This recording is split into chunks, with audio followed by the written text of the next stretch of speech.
जी अस्सलाम वालेकुम students. Okay जी, सवाल जवाब का सिलसिला शुरू करते हैं। आज का जो लेक्चर है वो हमारा स्पेसिफिकली क्वेश्चन बेस है। और जो भी क्वेश्चन है आप लोगों के वो आप लोग डिस्कस करें मेरे से। अभी जो ग्रुप्स में आप लोग चीज़ें पूछ रहे थे उसमें से मोस्टली चीज़ें तो आप लोग के रेलिवेंट पूछ रहे थे। तो अभी तक हमने जो जो चीज़ें कवर की हैं, कीवर्ड्स हो गया, टाइटल्स हो गया, ब्लॉग पोस्ट हो गया, इसके हवाले से जो भी आप लोगों के क्वेश्चन हैं वो आप डिस्कस कर सकते हैं। आज आप लोग पूछेंगे, मैं जवाब दूंगा। और अ, इस टाइम को आप जितना यूटिलाइज कर सकते हैं कर लें। जी क्वेश्चंस।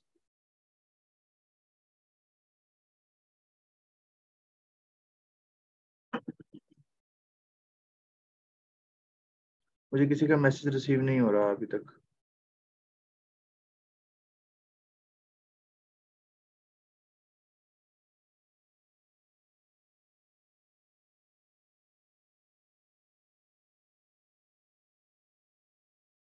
सेल्फ प्रैक्टिस के लिए कुछ बता दें। अच्छा, इनिशियली जो आप लोगों ने टाइटल्स क्वेश्चंस निकाले थे याद है? पहली असाइनमेंट जो थी जिसमें मैंने कहा था कि क्वेश्चन बेस कुछ टॉपिक्स आप लोग निकालेंगे, तो वही आप लोगों की सेल्फ प्रैक्टिस है।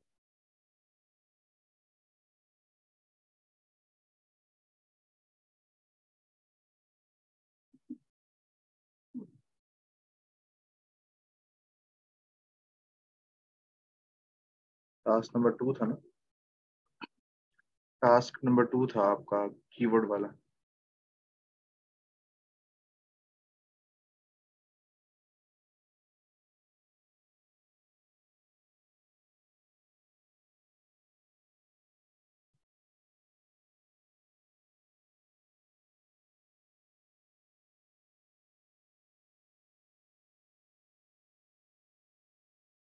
लेक्चर नंबर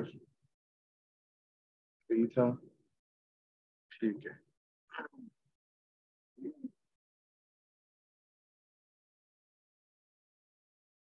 ओके जी, next question. We have to read all 5 website before writing H1H2। आपको 5 वेबसाइट्स रीड करनी होगी इंट्रोडक्शन लिखने के लिए, कंटेंट लिखने के लिए। H1H2 के लिए 5 पढ़ने की जरूरत नहीं है।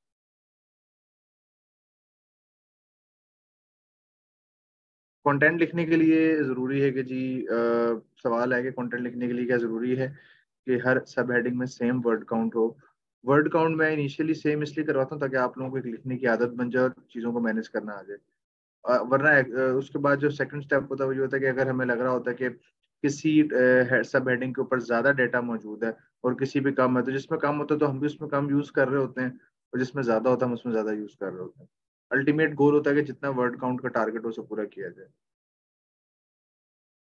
कंटेंट कंटेंट में से पॉइंट्स निकालने का आसान तरीका मुदस्सिर, उसका हल ये होता है कि आप एक इंट्रोडक्शन पढ़ें, उसके पॉइंट्स बनाएं, फिर दूसरा पढ़ें, फिर उसके पॉइंट्स को पहले वाले के साथ मैच करें, जो कॉमन है उनको छोड़ दें, जो अनकॉमन है उनको ऐड करें। और अनकॉमन में भी ये देखा जाता है कि जो आपने पहले पॉइंट्स निकाले होते हैं उसमें से कौन सा किसके साथ कनेक्ट हो रहा होता है।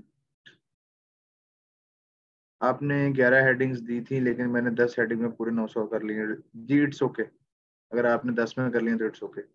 जया, मैं आपके मैसेज का क्या जवाब दूं? आप एक ही चीज पूछ रहे हैं, जो क्वेश्चन पूछने का है वो नहीं पूछ रहे। आप सिर्फ ये पूछ रहे हैं कि स्केड्यूल में क्लास कल थी और आज हो गई है। अब क्लास हो गई है और लाइव सारे आ चुके हैं, तो आपने अगर क्लास अटेंड करनी है तो कर लें, नहीं करनी तो ना कर लें, ना करें। और अगर कुछ सवाल है तो वो पूछ लें, सिंपल इज दैट। अब क्लास लाइव हो चुकी है, सारे आ चुके हैं, तो मेरे ख्याल से ये सवाल नहीं बनता कि जी क्लास तो कल थी और आज क्यों कर दी है। स्केड्यूल मैंने भी नहीं देखा, मुझे लिंक आया, मैंने क्लास ज्वाइन कर ली है।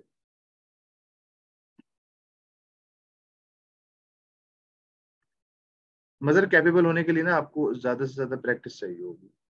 जब प्रैक्टिस ज्यादा होगी तो जब आप जितना प्रैक्टिकल काम करते हैं ना तो उतना आपको कॉन्फिडेंस जो है बिल्ड हो जाता है। बिगिनर्स के लिए लॉन्ग टेल कीवर्ड बेहतर होते हैं। फहमीदा अब्बासी, यस। बिगिनर्स के लिए लॉन्ग टेल कीवर्ड ज्यादा बेहतर रहते हैं। एक्चुअली बिगिनर हो या एक्सपर्ट हो, मोस्टली जो है वो लॉन्ग टेल कीवर्ड्स को टारगेट किया जा रहा होता है। उसमें ना मैं आपको एक चीज बताता हूँ। ये यहाँ पे एक हमारे पास ना एक ये नीश एक एक चीज होती है वेबसाइट के अंदर, नीश। नीश क्या होती है? एनी टॉपिक जिस पे हम काम करते हैं। अब टॉपिक दो तरह के होते हैं, लो कम्पिटिटिव और उसके साथ होते हैं हाई कम्पिटिटिव।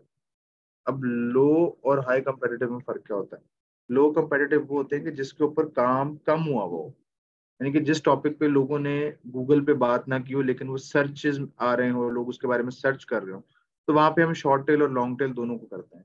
अगर तो हाई कंपेटिटिव है तो उसमें फिर हम कोशिश ये कर रहे होते हैं कि लॉन्ग टेल कीवर्ड्स निकाले जाएं ताकि ऐसे सवाल उसमें निकलें जिस पे काम कम से कम हुआ हो। ये फर्क होता है।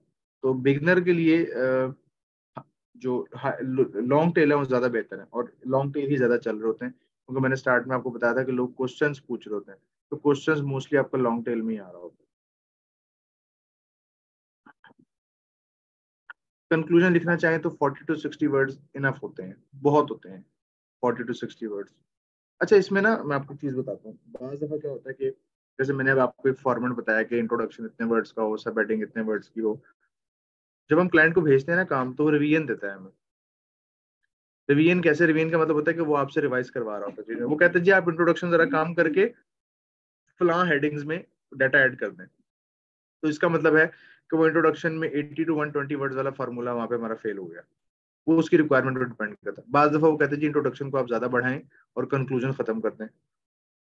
ठीक है। बाज दफा वो कहते हैं कि कंक्लूजन लिखना ही नहीं है। बाज दफा वो कहते हैं कि कंक्लूजन नहीं है तो उसको ऐड कर दें या उसको थोड़ा या ज्यादा कर दें। तो वो चेंज करवाता रहता है उसमें अपने हिसाब से, टॉपिक के हिसाब से। तो वो चीजें चेंज हो जाती हैं, इसमें कोई परेशानी वाली बात नहीं है। एसईओ और एसईएम में फर्क होता है ऑर्गेनिक और अनऑर्गेनिक का। जैसे अब एसईओ है ना, एसईओ में हम मोस्टली काम कर रहे होते हैं ऑर्गेनिक रीच पे। और एसईएम जो है, सर्च इंजन मार्केटिंग, इसे हम कहते हैं Google PPC, Google paper click, जिसमें हम किसी भी वेबसाइट की गूगल के ऊपर ऐड चलाते हैं। ये फर्क होता है इसमें।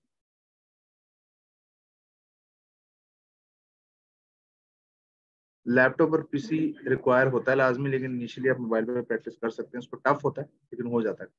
लेकिन अगर आपको इस लैपटॉप या पीसी नहीं है तो ले लें तो बेहतर है। दो लाइंस को उठा के अगर एक लाइन में कन्वर्ट करते हैं, कर सकते हैं, लेकिन वो इस तरह से कन्वर्ट होके उसमें कोई प्लेजर पता ना चले कि बिल्कुल सेम सेम यूज हुई हुई है। ये जा सकता है।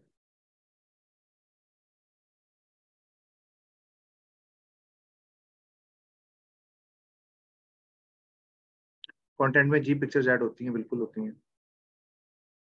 आप खुद से करना चाहें अपने टास्क में तो कर सकते हैं, कोई मसला नहीं है, करें, अच्छी बात है। सबमिट नहीं कराई तो क्या करें? अब करा दीजिएगा।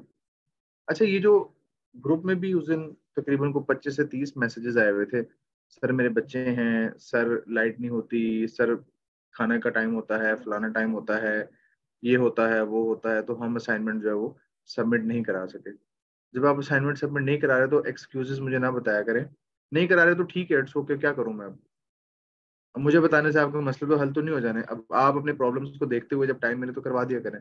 तो मतलब ये बताने की जरूरत नहीं है कि जी मैं फलां वजह से नहीं करवा सकी, मेरे ये इश्यूज चल रहे थे, ये था वो था। कोई जॉब पे होता है, कोई कुछ होता है, तो इट्स ओके। जब आप इजी हो करवा दीजिएगा, क्योंकि आई अंडरस्टैंड इंसान एक टाइम में बहुत सारे कामों में इन्वॉल्व होता है, तो उसमें कोई परेशानी वाली बात नहीं है। मतलब कहने का ये है कि उसको हाईलाइट ना किया करें, उसको जस्टिफाई ना करें, इट्स ओके। मैं जब मैं कह रहा हूँ इट्स ओके तो दैट मीन्स इट्स ओके। मुझे पता है हो जाता है, इस तरह चीजें होती हैं, प्रॉब्लम होती हैं लाइफ में, कोई मसला नहीं।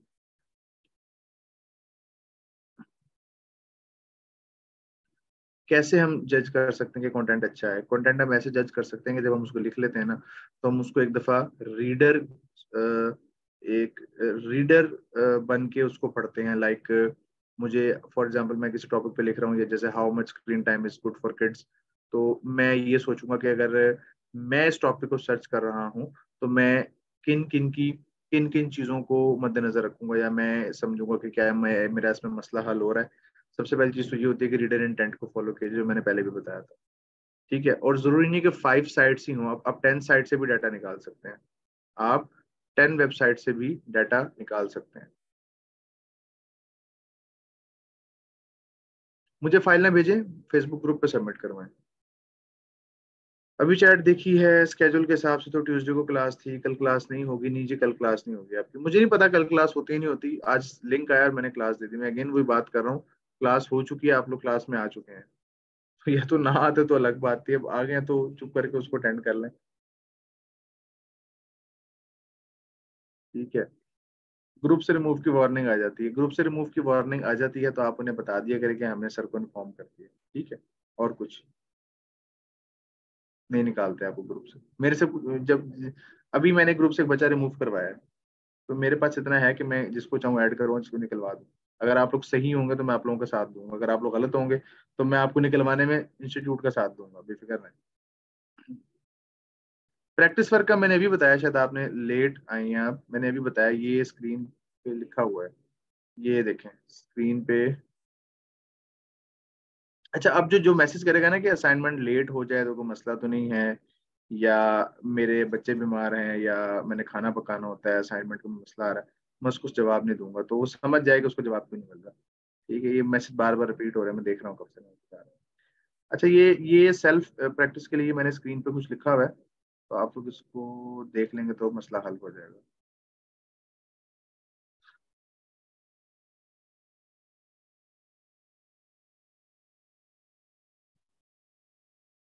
ठीक है उस्मा, आप जिस नंबर से आपको रिमूव किया गया ना, आप उन्हें मैसेज कर दें, उन्हें रीजन बता दें अपनी।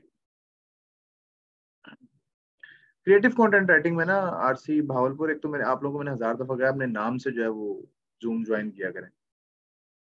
क्रिएटिव कंटेंट राइटिंग में ना हमारे पास आ जाता है, वो एक्चुअली क्रिएटिव कंटेंट नहीं होता, वो क्रिएटिव राइटिंग होती है। स्टोरीज आ जाती है, पोएट्री आ जाती है, उस तरह की चीजें आ जाती है, बहुत चीजें।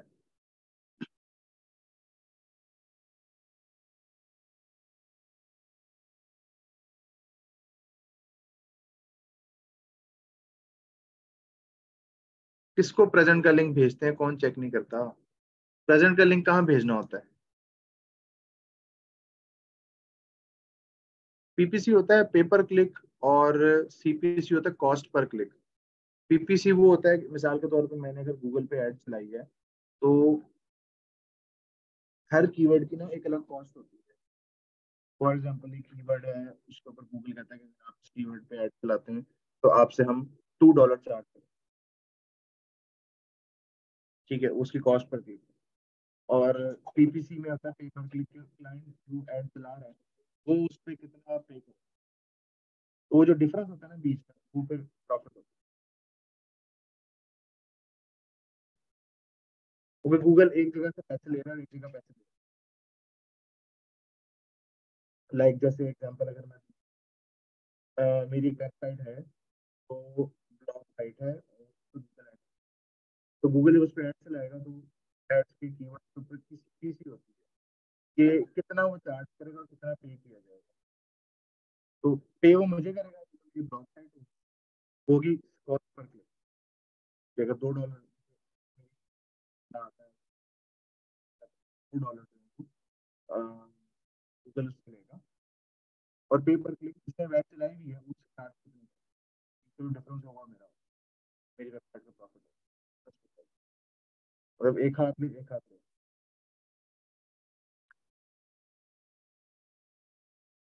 जी हमने, अगर इस बात में रिपीट कर रहा हूँ, पहले बताया था। मेरी आवाज नहीं आ रही, मेरी आवाज क्यों नहीं आ रही, ठीक तो है ना मेरा। जी अब आ रही है आवाज।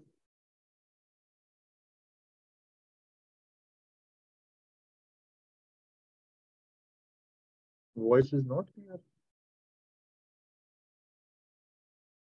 एक मिनट रुकना जरा।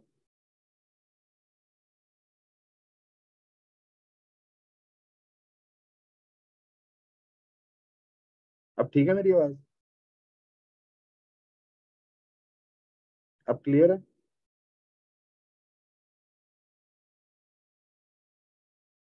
मैंने कुछ भी नहीं किया, मैंने कुछ भी नहीं किया आवाज को। अच्छा जी।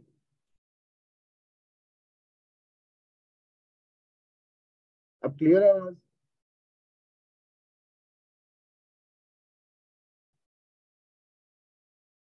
एकदम से क्या हो गया, मैं तो वहीं का वहीं बैठा हूँ।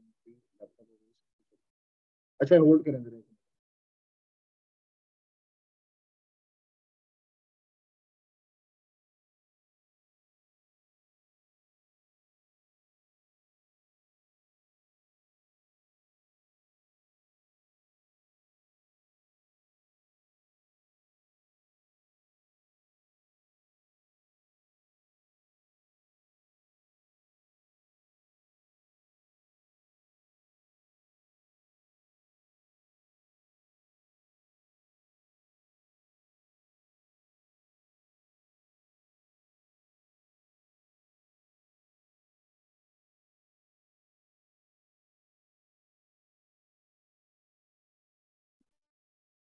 अब ठीक है आवाज?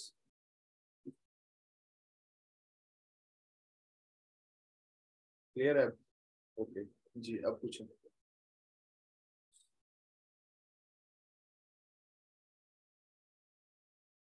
अब पूछें क्वेश्चंस, क्या क्या पूछें, क्या पूछ रहे हैं?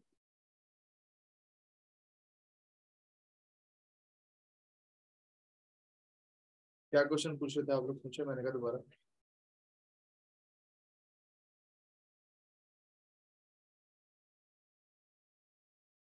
गूगल पीपीसी मैंने बताया ना, गूगल पीपीसी जो गूगल के ऊपर हम एड्स लाते हैं, गूगल पे पर क्लिक। नहीं, कोई टेस्ट वगैरह नहीं होगा आप लोग। व्हाट्सएप ग्रुप ऑन करवा दें, असाइनमेंट सबमिट करवानी है। वैसे असाइनमेंट कहाँ सबमिट होती है जी, तो बताएगा जरा।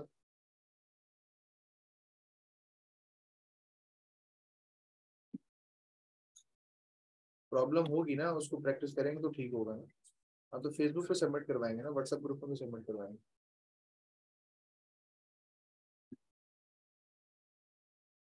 गेमिंग माउस को कितनी दफा यूज कर सकते हैं? नेचुरल होना चाहिए, जितनी मर्जी दफा यूज कर लें, बट नेचुरल हो। तो ये ना लगे कि जानबूझ के इस वर्ड को यूज किया गया। ठीक है। और नेक्स्ट,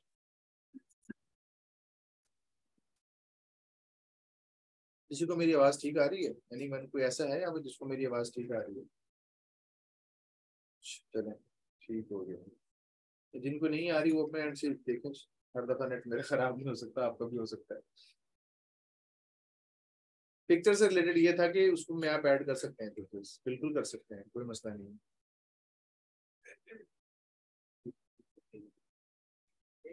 पिक्चर्स आप ऐड कर सकते हैं, बिल्कुल नो प्रॉब्लम।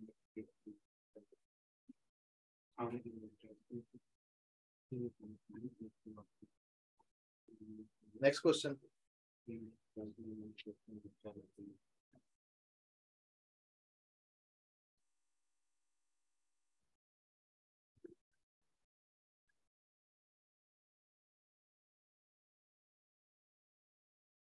पीपीसी जो है ना, वो जब कोई वेबसाइट बनती है तो वेबसाइट की मार्केटिंग के लिए यूज की जा रही होती है।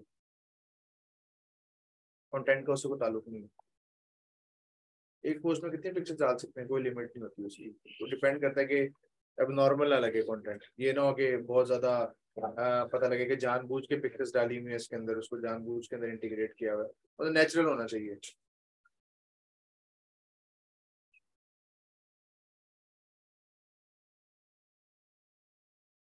और कुछ है?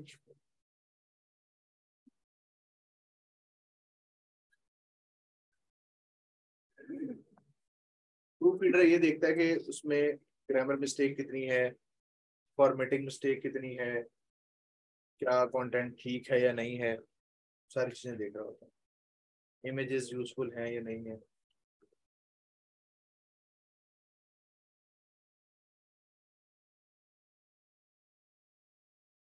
ये चीज हम लास्ट लेक्चर में डिस्कस करेंगे, स्ट्रेटेजी की जो डील वाली बात। जी कर सकते हैं उन एग्जांपल्स को यूज, अगर आप डिफरेंट वेबसाइट पर डिफरेंट फीचर्स देखते हैं, लेकिन फीचर तो सेम ही होंगे ना, मैक्सिमम यूज हुए हुए होते हैं। मैक्सिमम जो है वही है, आप खुद से ऐड तो नहीं कर सकते उसका फिर। नहीं, गूगल से ट्रांसलेट करके नहीं यूज कर सकते आप उसको, खराब करता है वो, सही सही जवाब नहीं देता उसका। आर्टिकल जो है वो एसईओ के लिए यूज नहीं होता, ब्लॉग एसईओ के लिए यूज होती है। नेक्स्ट असाइनमेंट ये जो पिछली दी थी आप लोगों को, फिलहाल वही करें, नेक्स्ट लेक्चर में फिर आगे दिखाऊंगा। कर सकते हैं जी, उसके बाद भी कर सकते हैं कॉन्टेक्ट।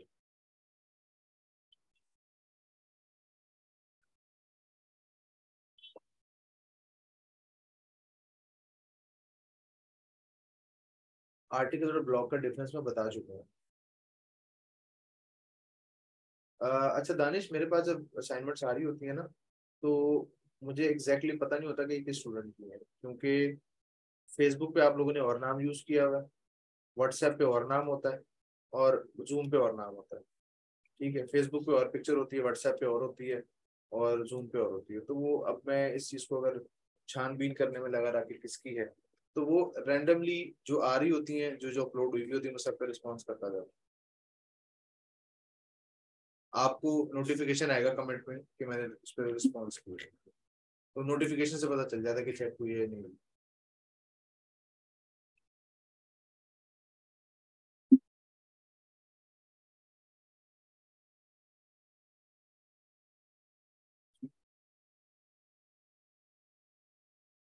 Next question. नहीं आया तो फिर नहीं हुई होगी चेक आपकी वाली।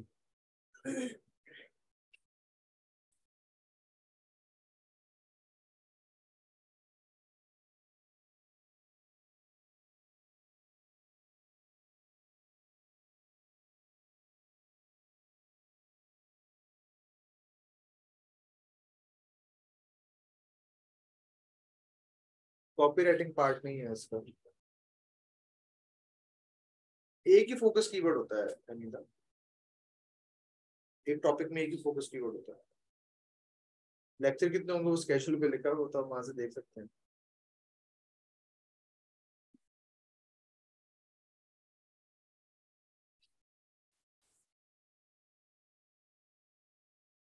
Lecture number of lectures mention है स्केड्यूल पे।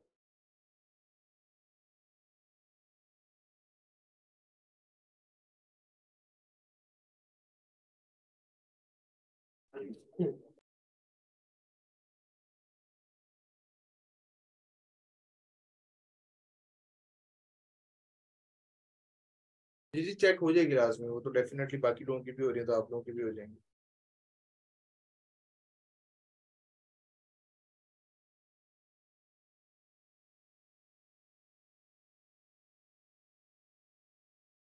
किसमें लेना चाहिए वो तो आपकी स्किल के ऊपर डिपेंड करता है ना, मतलब वो मेरे बताने से वो फैसला नहीं होगा, वो आपके अपने इंटरेस्ट से फैसला होगा कि आपका इंटरेस्ट क्या है किस चीज में। वो डिसीजन आपने खुद लेना है।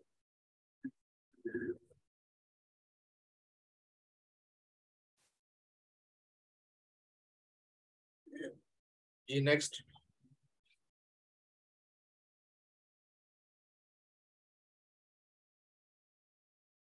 अच्छा, ऑप्शंस बहुत सारे हैं, कहीं भी जा सकते हैं। मैंने वही बात की ना कि वो आपके अपने टॉप इंटरेस्ट के ऊपर डिपेंड कर रहा होता है।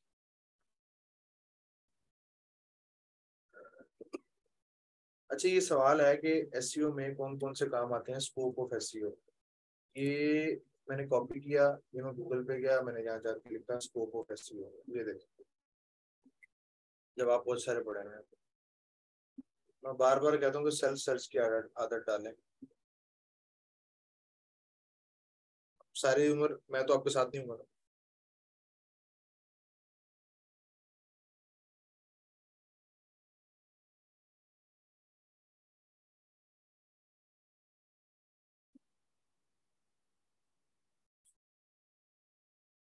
अपनी वेबसाइट कब बनाना पड़ेगी, वो आपकी अपनी इंटरेस्ट के है ऊपर है, बजट के ऊपर है। जब आपको लगता है कि अब हमें वेबसाइट की जरूरत महसूस हो रही है, तो तब भी बनाएंगे। पोर्टफोलियो का भी नहीं बताऊंगा, बाद में बताऊंगा जब उसका स्टेप आएगा तो। What are the qualities of decent blog, ये बात मैं बहुत दफा बता चुका हूँ। अभी ये क्वेश्चन रिपीट हुआ है, दोबारा रिपीट हो रहा है। ये है जी क्वालिटी ऑफ गुड कंटेंट।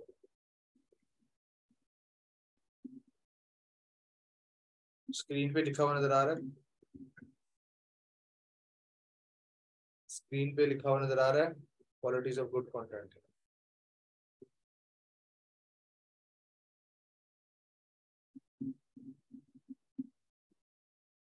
ये है qualities of good content. Assignment word file में सबमिट करानी है पीडीएफ में, वेरी गुड। बताएं जी, बाकी लोग बताएंगे कौन सी फाइल में सबमिट करना है। प्रैक्टिस कंटेंट में can we add our portfolio, yes you can add. Fiverr ऐसी होगी नहीं। नहीं होगी।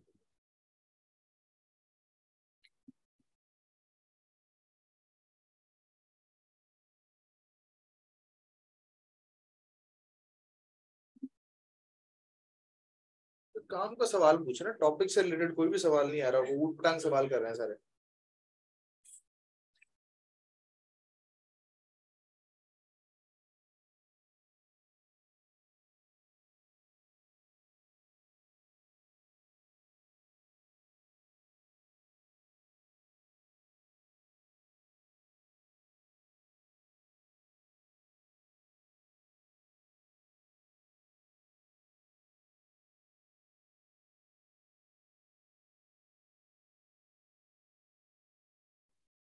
ऐसा क्यों है कि डिफरेंट कोर्सेज करने के बाद people are not able to earn online? इसकी वजह आप लोगों के सामने है। उसकी वजह यह है कि सर का दर्द, पेट का दर्द, किचन की जिम्मेदारियां, जॉब, मुश्किल लग रहा है, समझ नहीं आ रहा, ये सबसे बड़ी रीजन ये है। दिल नहीं कर रहा, कल कर लूंगा, यही वजह है, सबसे बड़ी वजह यही है। शॉर्टकट लगता है ना सबको, शॉर्टकट नहीं होता इसमें। मतलब मैं अब 7 साल से काम कर रहा हूँ, आपके ख्याल में क्या पहले साल ही मुझे काम मिल गया था? ऐसा तो नहीं होता ना। हम कहते हैं कि बस अभी अभी सीखा है, बस अभी कल जो है ना जाकर 2 लाख रुपए कमाना शुरू करते हैं, ऐसा तो नहीं होता। उसके लिए पूरा प्रोसेस है, उससे गुजरना पड़ता है। तो इसलिए मोस्टली लोग फिर कहते हैं यार लानत भेजो, क्या करना है इसको, करके दफा करो। फिर लोग बाकियों को भी ऐसे कहते हैं कि इसमें तो कुछ नहीं रखता। तो वो उसमें एफर्ट डालनी पड़ती है ना, प्रॉपर आपको काम करना पड़ेगा, एक के साथ बाकी स्किल डेवलप करनी पड़ेगी, कम्युनिकेशन स्किल्स डेवलप करनी पड़ेंगी, वहां से जाकर फिर आपको प्रोसेस स्टार्ट होता है।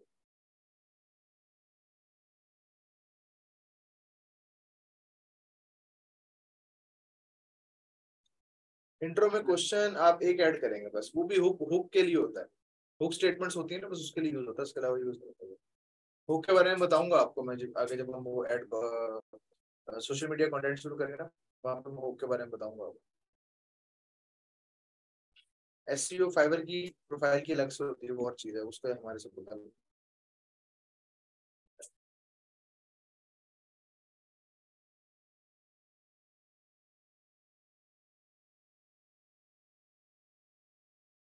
Why is SEO important to businesses? May I know good example? अच्छा,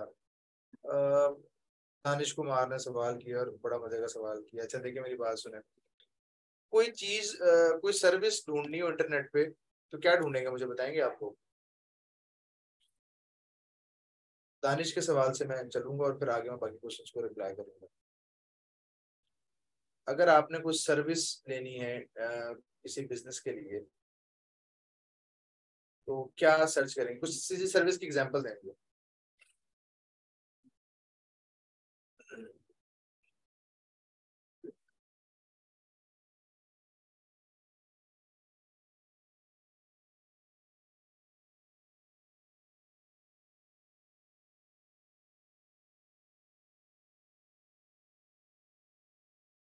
जी सवाल पूछा मैंने, जवाब वेबसाइट क्या, खाली वेबसाइट मतलब वेबसाइट क्या, क्या वेबसाइट का क्या जानना चाह रहे हैं? कोई चीज जो आप इंटरनेट से जानना चाह रहे हैं। फॉर एग्जाम्पल मैं यहाँ पे लिखता हूँ कंटेंट मार्केटिंग सर्विसेज या services, just content marketing services, इसको लिस्ट को भी हम हटा देते हैं, सर्विसेज, सिर्फ सर्विसेज। तो मेरे पास ये वेबसाइट टॉप पे आ रही है, ठीक है। तो बिजनेसेस के लिए कैसे ये जरूरी है? बिजनेसेस क्या करते हैं, स्पेसिफिक कीवर्ड के ऊपर, स्पेसिफिक क्वेश्चंस के ऊपर, स्पेसिफिक नीश के ऊपर वर्क करते हैं, ब्लॉग्स के जरिए, ऑन पेज एसईओ के जरिए। इसमें 6 से 8 महीने लग जाते हैं। अगर आप बहुत अग्रेसिवली काम करते हैं, बहुत अच्छा पैसा इन्वेस्ट करते हैं, तो फिर 4 महीने लग जाता है। इससे पहले ये काम नहीं होता। ये मत सबसे मैं आपको जो है ना एक आइडियल सिचुएशन बता रहा हूँ, 4 मंथ्स। तो अब मुझे अगर मार्केटिंग की सर्विस भेजनी है और गूगल पे को सर्च करा तो ये वेबसाइट टॉप पे आ रही है। ये ऑर्गेनिक है, ऊपर वाली स्पॉन्सर्ड है, आप देख सकते हैं स्पॉन्सर्ड है ये। उन्होंने गूगल पीपीसी की एड्स रन, पे पर क्लिक गूगल पे एड्स चलाएंगे। तो अब ये वेबसाइट टॉप पे आ रही है, तो ये बिजनेस को ये फायदा होता है कि अगर कोई सर्च करेगा तो उसकी वेबसाइट टॉप पे आएगी और वो सर्विस बाय करेगा, सिंपल। फॉरन ना मिले तो डीमोटिवेट हो जाते हैं, लेकिन वेट तो करना पड़ेगा ना। अब आप ये बात कर रहे हैं कि आप यूनिवर्सिटी में जाएं और आपको अगले महीने डिग्री पकड़ा देते हैं, आप डीमोटिवेट हो जाएंगे। आप कहें नहीं जी, बगैर पढ़े जो है ना, मुझे बगैर एग्जाम पास किए मैं डिग्री लेके निकल जाऊँ वहां से। ऐसा पॉसिबल ही नहीं हो सकता ना, आपको 2 साल या 4 साल में गुजारने पड़ेंगे।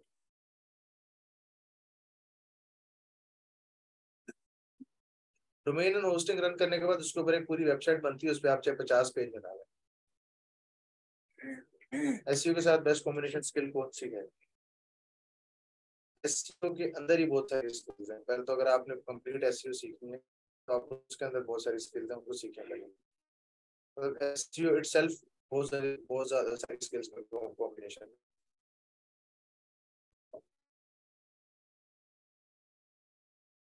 ठीक हो गया, नेक्स्ट। 10 मिनट बाकी हैं।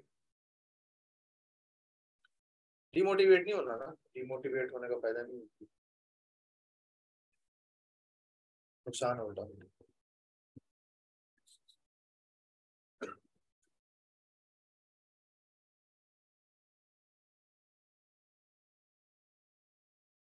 Any question? कोई और सवाल किसी के? मुझे आप लोगों के मैसेजेस रिसीव नहीं हो रहे। अगर तो क्वेश्चन नहीं है तो क्लियर का मैसेज टाइप कर दो। बाउंस रेट क्या होता है? बाउंस रेट ये होता है कि फॉर एग्जांपल मैंने एक वेबसाइट खोली, बेस्ट गेमिंग लैपटॉप। मैंने वेबसाइट खोली और मैंने इसको ओपन करते ही जैसे मैंने इसको रीड आउट किया तो मुझे कंटेंट मजे का नहीं लगा। और मैं तकरीबन ना 1 मिनट 20 सेकंड, तकरीबन 1 मिनट समझ लें, एक आइडियल टाइम होता है कि कोई भी जो विजिटर है वो आपकी वेबसाइट पे स्टे करे। मतलब वेबसाइट आपकी इतनी इंगेजिंग होनी चाहिए, चाहे आप सर्विसेज बिजनेस कर रहे हैं, मार्केटिंग कंपनी है या कोई ब्लॉग साइट है, वट। तो अगर मैंने इसको थोड़ा सा पढ़ा और मुझे अच्छा लगा, मैंने फौरन से इसको बंद कर दिया, जैसे कहते हैं बाउंस रेट, कि वो टिक नहीं, वो बाउंस करके आपकी वेबसाइट से भाग रहा है। ये होता है। तो इसलिए कहा जाता है कि कंटेंट को इतना एंगेजिंग एंगेजिंग लिखें कि पढ़ने वाला उसमें इन्वॉल्व हो और वो टिक के उसको पढ़े। एटलीस्ट वो 1 मिनट 1.5 मिनट तो उसके ऊपर स्पेंड करे, तो वो फिर गुड कंटेंट और बैड कंटेंट में आता है। जो रिफंड फीस मांगता है उसको आप ना करें ना, फ्रॉड होता है वो डेफिनेटली।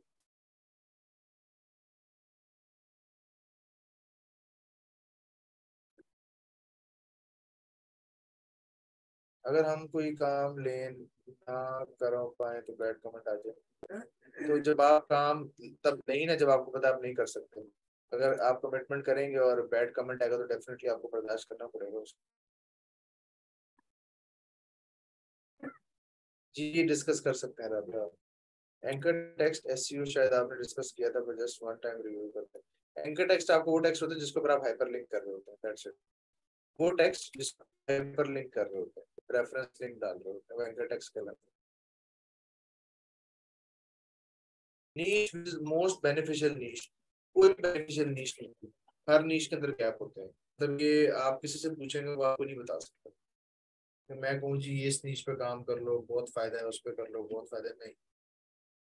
क्योंकि नीश रिसर्च में 3 से 6 महीने लगते हैं, पता है आपको इस बात? अगर आप बहुत ज्यादा एक्सट्रीम अच्छे वाला कोर्स कर लेते हैं या अच्छी प्रैक्टिस कर लेते हैं, 15 दिन में भी निकल आती है।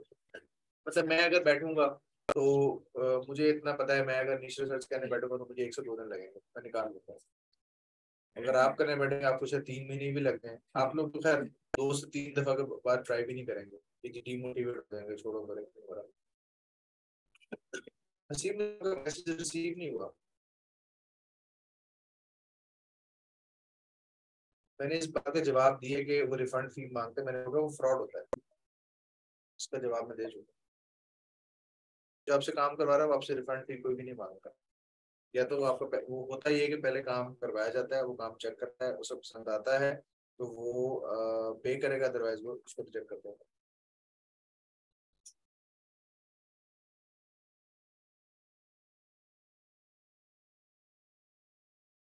नीश कैसे निकालते हैं? बहुत लंबा प्रोसीजर है, समझाने में तकरीबन 5 से 6 घंटे लगेंगे। बहुत सारे तरीके होते हैं। सिर्फ नीश रिसर्च के ऊपर जो है ना, जो मेरा एडवांस कोर्स है उस नीश रिसर्च के ऊपर ही तकरीबन मेरे को 10 से 12 लेक्चर होंगे।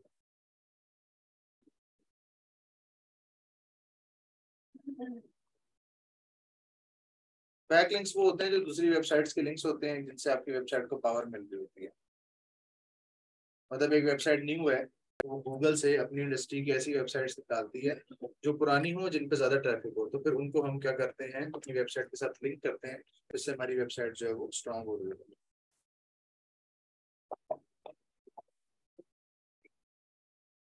At least 2 blogs a day. Parenting हो, हेल्थ हो, जो भी नीश है उस पर कम से कम डेली के 2 ब्लॉग्स रहने चाहिए। एडवांस कोर्स ऑफर होते हैं लेकिन फिलहाल नहीं हो रहे। बाकी कोर्सेज का पता नहीं, शायद हो रहे हो, मेरे को मैं नहीं सब एडवांस कोई भी क्लास ले रहा हूँ। नसीब ये सवाल आप चौथी दफा पूछ रहे हैं, मैं 3 दफा पहले आपको जवाब दे चुका हूँ।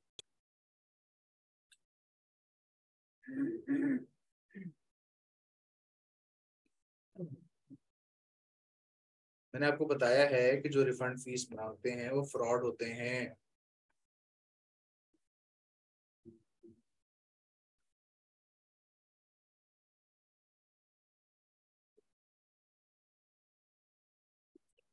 डू फॉलो लिंक का मतलब ये होता है कि जब आप उसकी उसका कंटेंट पढ़ते हैं तो आप उसको फॉलो कर सकते हैं, उसको लिंक के तौर पे यूज कर सकते हैं। नो फॉलो में ऑप्शन नहीं होती।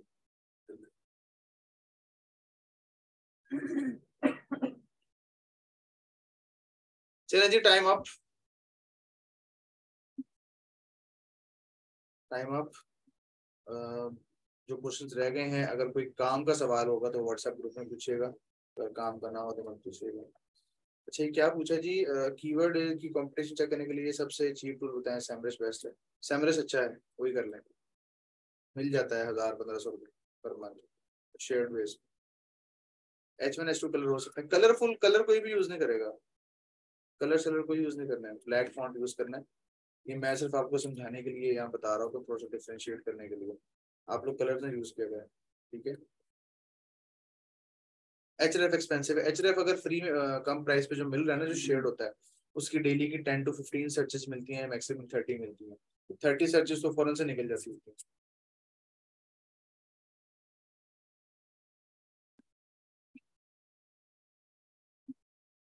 तो इसलिए ये है कि हमारे पास जो है वो आपका सैमरस जो है वो अनलिमिटेड सर्च में मिल जाता है। मैं खुद भी वो यूज करता हूँ। वैसे सैमरस बाय करेंगे वो आपको मेरे ख्याल से तकरीबन पड़ेगा, I guess $90 to $100 a month पे है वो इस वक्त। HRF का तो $90 पर मंथ था, मुझे नहीं पता क्या रेट चल रहा है। सैमरस का भी इतना ही होगा। वो अगर आप शेयर्ड पे ले लेंगे तो आपको 1000 to 1500 रुपीज में मिल जाएगा पर मंथ।